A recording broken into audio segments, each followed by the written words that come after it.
there's a lot of talk these days about getting on plane with the pitch. And a lot of the people who are talking about the getting on plane are swing coaches who think that they're, the new school, and they're not talking about swinging down. They're talking about instead swinging up, is essentially what they're saying.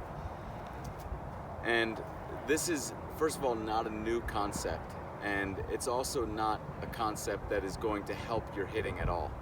Basically, they're just saying you swing up more.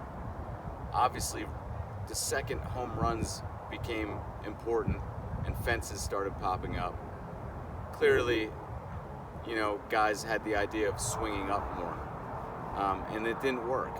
It's just not a cure for a bad swing.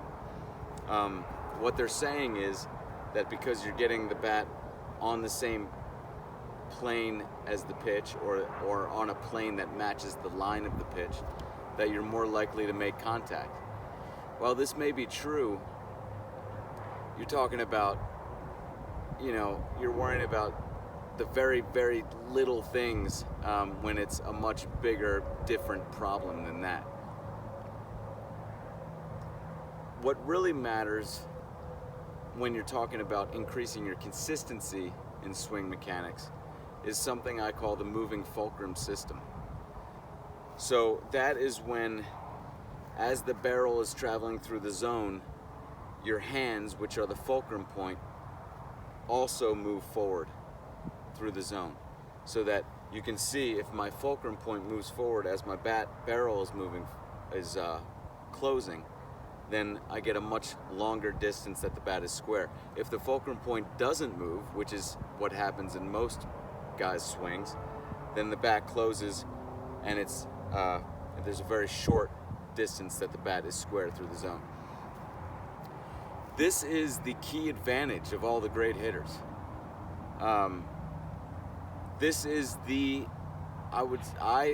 to me, this is the number one system going on. There are other systems going on in a great swing, but this is the most important because it increases the odds of square contact, which is the most difficult thing to do in hitting. It's exactly what the pitcher is trying to get you to not do by changing speeds, by throwing so fast that you don't have time to square the barrel, by deceiving you in other ways, by switching pitches up in an order that's going to confuse you.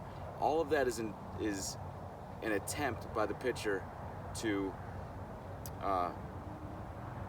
make it so that you hit the ball without a square barrel. So the great swings have the moving fulcrum system working in their favor. I like to compare it to a pinball machine.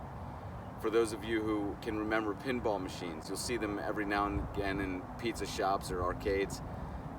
Basically, it's a machine where you hit the button on the side, and there are two levers that move and keep a ball in play. The hard thing to do is square the lever up to the ball because the ball's moving so fast. It's the same idea as in baseball.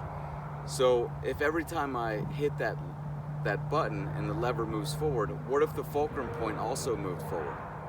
So you can see that would, and then retract it back. You can see that would drastically increase my odds of making square contact and make the pinball game, much easier. So the same is true in baseball, and that is the key thing. That's why when you see great hitters, they have an uncanny ability to square the bat to the ball. That's why. They've simply increased their odds of making square contact through better mechanics. Shake a